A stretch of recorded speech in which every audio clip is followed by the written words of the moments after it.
தமிழ்நாட்டை பொறுத்தளவில் வரக்கூடியது சட்டமன்ற தேர்தல்.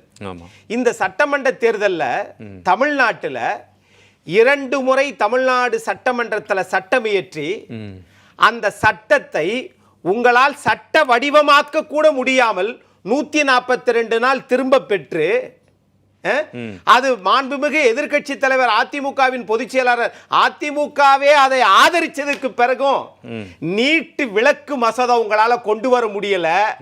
ஆனா நீங்க பேசிக்கிறீங்க எதிர்க்கட்சி தலைவராகவே செயல்படலையா.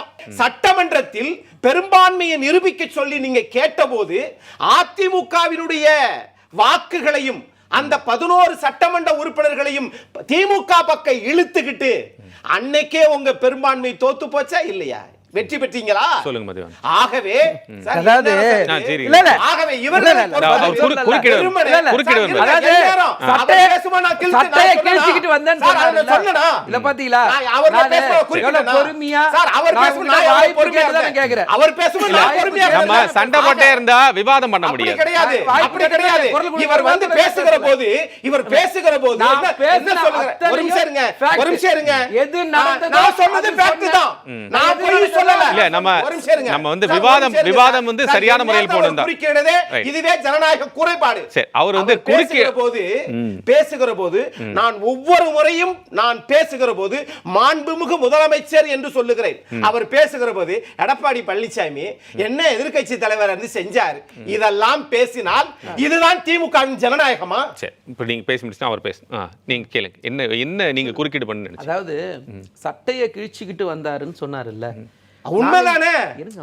நாங்க யார் கால நக்கியும் பதவிக்கு வரல. பத்திரிக்கையாளர் கூப்பிட்டீங்கல்ல, நாங்க யாரு கால நக்கியும் பதவிக்கு வரல. அதிமுக காரங்க தான்.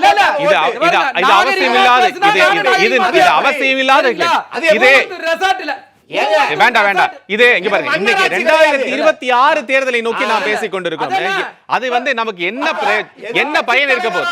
என்ன பயன்? இல்ல நான் அவரையும் கண்டிச்சேன். நீங்க பேசக்கூடாதுன்னு சொல்லிருந்தேன். நீ பேசக்கூடாதுன்னு நான் சொன்னேன். அதனால அதே தான் உங்களுக்கும் சொல்கிறேன். அப்ப நீங்க செயல்பட்டார் என்று நீங்க வாதத்தை வைங்கள் தான் கேட்கிறேன். அதை சொல்லுங்க, அதை சொல்லுங்க. அது அவருக்கு பதில் அதை சொல்லுவாங்க. அதை பதில் சொல்லுங்க. நீங்க தேவையில்லாத நம்ம பேச வேண்டாம். விவாதத்திற்கு வாதத்துக்கு பேசும்போது பேசணும். அவர் பேசுனதுக்கு நான் கருத்து பதிவு பண்ணிட்டேன். ரெண்டாவது எதிர்க்கட்சியா ஏன் செயல்படல அப்படின்றதுக்கு நான் குற்றச்சாட்டு சொல்றேன்ல. சகோதரர் செயல்பட்டு என்னென்னலாம் செயல்பட்டின்னு பட்டியல் போடுங்க. இப்ப நாங்க எதிர்க்கட்சி ஒரு நிமிஷம் பாத்தீங்களா, நெறியால இது கட்டுப்படுத்தினா இப்ப இருங்களா, எதிர்க்கட்சியா திமுக இருந்ததுங்க. ஆளுநர் வந்து போய் நான் ஆய்வு செய்ய போறேன்னு போனாரு. கருப்பு கொடி காட்டினது யாரு?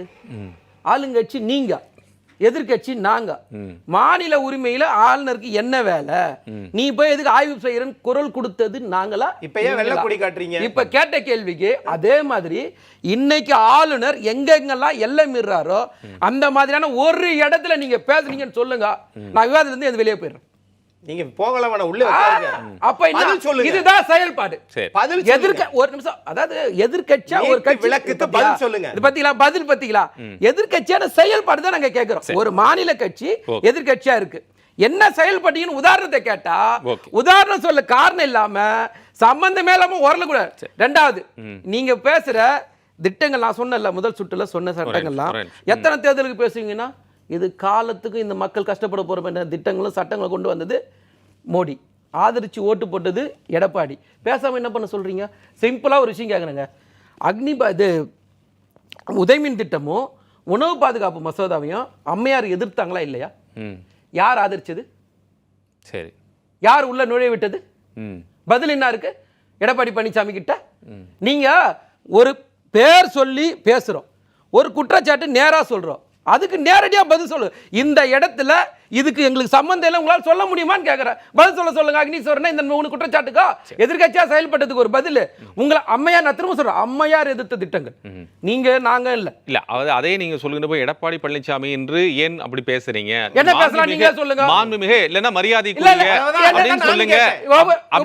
அப்படின்னு சொல்லுங்க. துரைக்கண்ணா அவர்கள் பேசுகின்ற போது அட்ரஸ் பண்ணும்போது மரியாதைக்குரிய அது திமுக இருங்க அவர் பேச. எடப்பாடி பழனிசாமி பாருங்க மேடையில என்ன பேசுறாரு? நீ வான்னு பேசுறாரா எப்படி பேசுறாரு? அதற்கு அவர் பதில் ஒரு சொல்லிட்டார். நிமிஷம். அதற்கு அப்ப அவர் நான் பதில் கட்சி- சொல்லிட்டார். ஒரு நிமிஷம். அதற்கு அவர் பதில் ஒரு சொல்லிவிட்டார். நிமிஷம். முதலமைச்சர் ஒரே நிமிஷம் ஒரு நிமிஷம் என்ன எனக்கு காரணம் புரியுது. முதலமைச்சர் மு க ஒரு நிமிஷம் ஸ்டாலினே சொல்றேன்.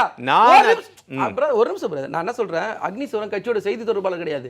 நான் இந்த கட்சியோட செய்தி தொடர்பாளர். சரி. நான் பதில் சொல்லணும். எங்க முதலமைச்சரே எங்க கட்சி தலைவரே நீங்க மரியாதை இல்லாம நீ வான்னு போய் பேசுவ, நாங்க உட்கார்ந்து வேடிக்கை பார்க்கணும். எங்க தமிழ்நாட்டுடைய பேசுங்க, எதிர்க்கட்சி நாங்க வேடிக்கை தலைவருங்க, பார்க்கணும். அக்னிஸ்வரன் அது என்ன சொல்லலாம். வேலை இல்ல. அதற்கு வந்து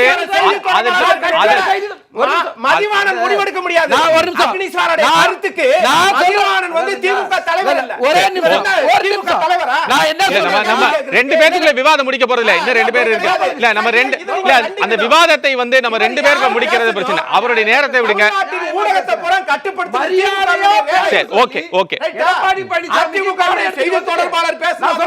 இவங்க மாண்புமிகு எதிர்க்கட்சி மரியாதையா தலைவர் பேசு. சொல்றாங்க. அக்னிஸ்வரன் புரியல என்னன்னா என்னது இது? எடப்பாடி சரி, பழனிசாமி ரைட், ஓகே. நான் அப்படி சொல்லவா? சரி, வரேன். நான் இப்படி சொல்லவா? 30 வினாடி கோபா. இவரே இருங்க சரி இருங்க இருங்க அவர் 30 வினாடி அவர் கேக்குறார் அவர் கேக்குறார் அவர் கேக்குறார் ஆரம்பத்திலிருந்து திமுக செய்தி தொடர்பாளரா? திரு அக்னீஸ்வரன் இல்ல இல்ல நம்ம தனிப்பட்ட முறையில நம்ம போறோம்.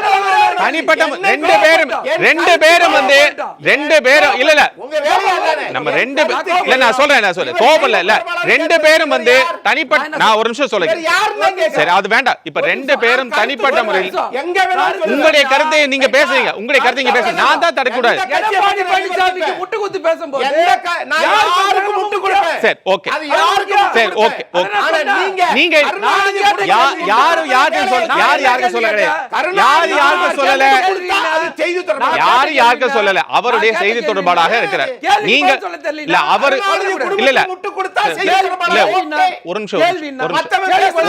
நிமிஷம் ஒரு நிமிஷம் திரு மதிவாணன் நீங்க வந்து அவருடைய விஷயங்களை பேசுவதற்கு அவருடைய தனிப்பட்ட உரிமைக்கு அதிகாரம் நான் இருக்கிறது. என்ன பேசுனா நீங்க நான் வந்து என்ன தப்பா பேசுனா ரிவெண்ட் பண்ணி போட்டு காட்டுங்க. ஆஹா, நீங்க தப்பா நான் என்ன சொன்னேன்? நீங்க என்ன கேட்டீங்கன்னா நீங்க அதிமுகவுடைய செய்தி தொடர்பாளர் இல்லைன்னு அதை யாருங்க சொல்லிட்டு நீங்க அவர் கேக்குறீங்க? பேசவில்லை. என்ன அவருடைய பண்றீங்க? நீங்க என்ன யாருங்க? வழக்கறிஞர் அதை ஏங்க நீங்க கேக்குறீங்க? அரசியல் எனக்கு என்ன பண்றீங்க? நீங்க ஏங்க கேக்குறீங்க? எனக்கு என்ன அதை பண்றீங்க? யார் நீங்க கேக்குறது? நான் கட்சிக்காரன். நீங்க பேசுங்க. பாருங்க. நீங்க பேசுங்க. நீங்கள் திமுக தரப்பில் நீங்க பேசுங்க. ஆமாங்க. அத பேசுங்க. ஆமாங்க. பேசுங்க. அப்ப நான் எனக்கு யாரா வந்து இருக்கிறது அக்னி பாடம் எடுக்கிறாருல்ல? முடிவெடுக்க முடியாது. மரியாதையா பேசுங்க. திமுக முடிவெடுக்க முடியாது.